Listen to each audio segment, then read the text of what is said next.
ربنا ظلمنا أنفسنا وإن لم تغفر لنا وترحمنا لنكونن من الخاسرين ربنا فاغفر لنا ذنوبنا وكفر عنا سيئاتنا وتوفنا مع الأبرار رب ارحمهما كما ربياني صغيرا رب ارحمهما كما ربياني صغيرا রব্বুল আলামিন আল্লাহ কোন কোন শীতের মধ্যে ঐতিহাসিক খোলাপাড়াবাসীর উদ্যোগে আল্লাহ 49তম তাফসীর মাহফিলের আজকে তৃতীয় দিনের শেষ রজনীতে আল্লাহ গভীর রজনীতে মালিক রে আমরা কিছু সংখ্যক গুনাহগার বান্দা আল্লাহ তোমার আদালতের কাঠগড়ায় আসামির মতো দাঁড়াই ভিক্ষুকের মতো দুইখানা হাত বাড়াইছি এ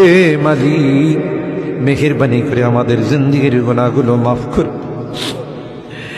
ও রব্বে করিম তুমি তাকাইয়া দেখো বুড়া মানুষগুলো ঘরে যায় না মা বোনরাও ঘরে যায় না আমার কলিজার টুকরা সন্তান যুবকরাও ঘরে যায় কাঙ্গালের মতো হাত বাড়াইছি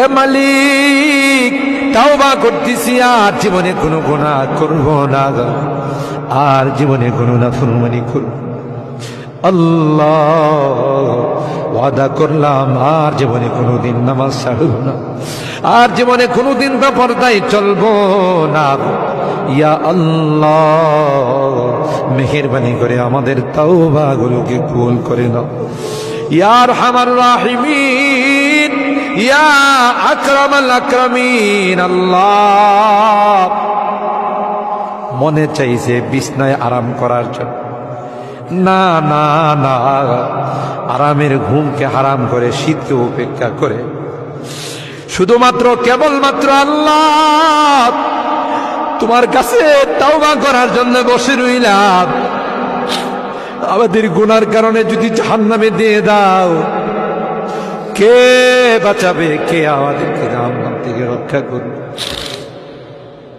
ও মালিক কিয়ামতের কঠিন ময়দানে আমাদেরকে তুমি গুনাহগার বলে ডাক দিও ইয়া আল্লাহ কোরআনের মধ্যে আছে জাহান্নামীরা জাহান্নামের আযাব সহ্য করতে না পাইরা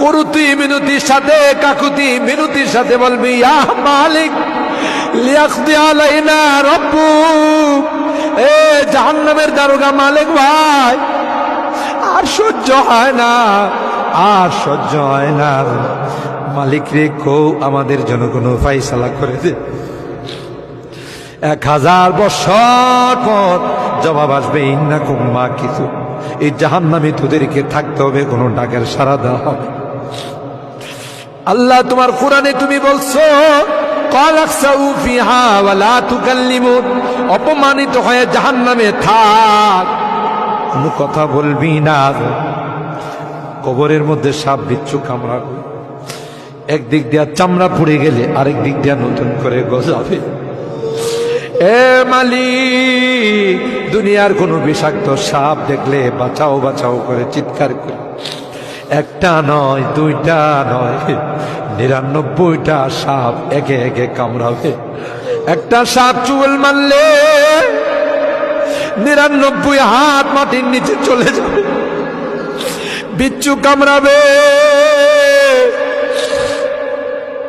আমি চতুর্দিকে বলবো বাঁচাও বাঁচাও কেউ আমার কাছেও যাবে আমার ডাক কেউ শুনবে না আল্লাহ এই জন্যে আজকে চোখের পানিগুলো ছেড়ে কাঁদতেছি আল্লাহ তোমার নবী বলেছেন উম্মত গুনাহ করে যদি আল্লাহর ভয়ে জাহান্নামের ভয়ে কবরের ভয়ে যদি চোখের পানি ফেলতে পারো রে আল্লাহ পাক তোমার চোখের পানি দিয়ে জাহান্নামের আযাবকে অফ করে দিবে এ মালিক এই বুড়া মানুষগুলো কান্দে পর্দার আড়ালের মা বোনরা কান্দে আল্লাহ আমার যুবকরা কান্দে আলেম ওলামারা কান্দে তুমি যদি মাফ না করো ক্ষমা না করো কার কাছে যাব কে আমাদেরকে মাফ করবে আমাদের তো দ্বিতীয় কোনো খোদা নাই যার কাছে গিয়ে মাফ চাবো আল্লাহ মেহেরবানি করে আমাদের তাওবাগুলোকে কবুল করে নাও ইয়া রাব্বাল আলামিন।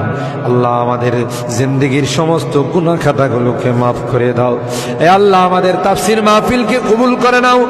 এই তাফসীর মাহফিল যে মুরব্বীরা শুরু করেছিলেন, অনেক মুরব্বীরা আমাদের মাঝে নাই, অন্ধকার কবরের বাসিন্দা হয়ে গেছে, আর কোনো দিন আমাদের তাফসীর মাহফিল আসবে না।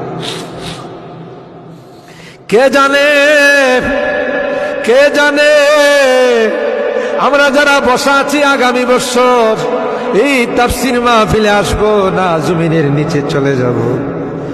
ও মালিক, মালিক আল্লাহ, আমাদের কেউ নাই, তুমি বিনে আমাদের কেউ নাই রে আল্লাহ। একটা মা যদি হারানো সন্তান পায়, মা বুকিনে কুলনে চুমুখা,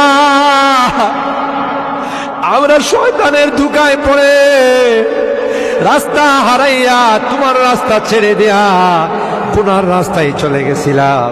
বিজাতিদের উৎসবে আমরা উৎসাহিত হয়েছি, আজকে মাপ চাই, মাপ চাই, তাওবা করলাম আল্লাহ, আর জীবনে কোনো গুনাহ করব না। ও মালিক, এই তাফসীর মাহফিলে যারা কথা দিয়ে, পরামর্শ দিয়ে, টাকা পয়সা দিয়ে সাহায্য করে, আল্লাহ সকলের দানগুলোকে কবুল করে নাও ইয়া আল্লাহ। আজকে তৃতীয় দিন, আরো যে দিনগুলো আছে আল্লাহ, প্রত্যেক দিন ওলামাদের কাছ থেকে, মুফাসসিরিনদের কাছ থেকে তাফসীর শুনে যেন আমরা আমল করতে পারি। আল্লাহ সেই তৌফিক নসিব করে দাও। আমাদের রোগীদেরকে পরিপূর্ণ শিফা নসিব করে দাও ইয়া আল্লাহ। অনেক রোগীরা দোয়া চাইছেন, সকলকে পরিপূর্ণ শিফা নসিব করে দাও।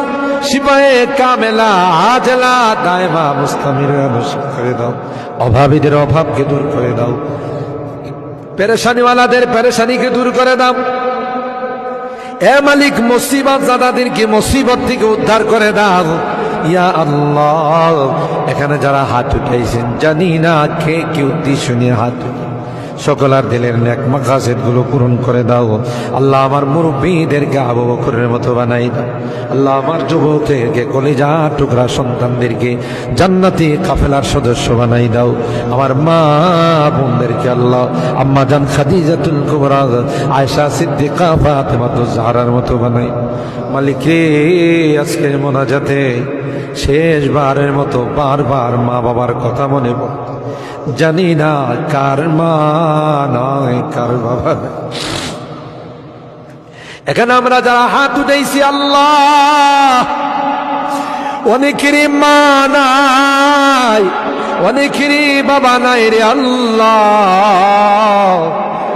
কতদিন হয়ে গেল কবরের বাসিন্দা হয়ে গেছে, কবরের পাশে যাইয়া মা মা মা বলে চিৎকার করি, কোনো জবাব। কত আদর স্নেহ মায়া মমতার সোহাগ দিয়ে আমাকে বড় করে, নিজে না খাইয়া আমার খানার ব্যবস্থা করে। মা জনম দুঃখিনী মা আল্লাহ, যার চেহারার দিকে তাকাইলে কবুল হজের সব।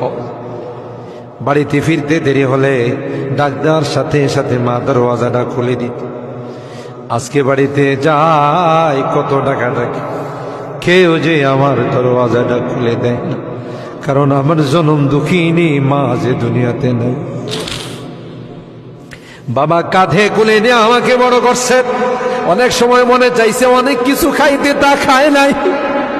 ভালো কাপড় চুপড় পরতে মনে চাইছে, তাও আমার বাবা পড়ে নাই। জায়গা জমি বাড়ি ঘর সব কিছু দিয়া অন্ধকার খবরে আজকের মোনাজাতে বারবার ওই মা বাবার চেহারাগুলো মনে পড়তেছে। গুনার কারণে যদি তোমার জাহান্নামের আসামি হয়ে থাকে, আমরা তোমার কাছে মাপ চাই, ক্ষমা চাই আল্লাহ। আমাদের মা বাপকে ক্ষমা করে দিও, তাদের কবরগুলো জান্নাতের বাগান বানাই। যাদের মা বাবা বেঁচে আছেন আল্লাহ, তাদের হায়াতে বরকত দিও।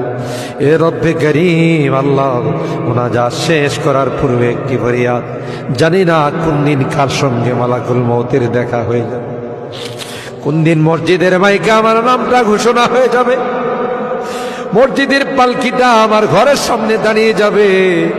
এটা তো এমন পালকি এটা দিয়ে একবার যারা শুয়ে যায় জীবনে আর দ্বিতীয়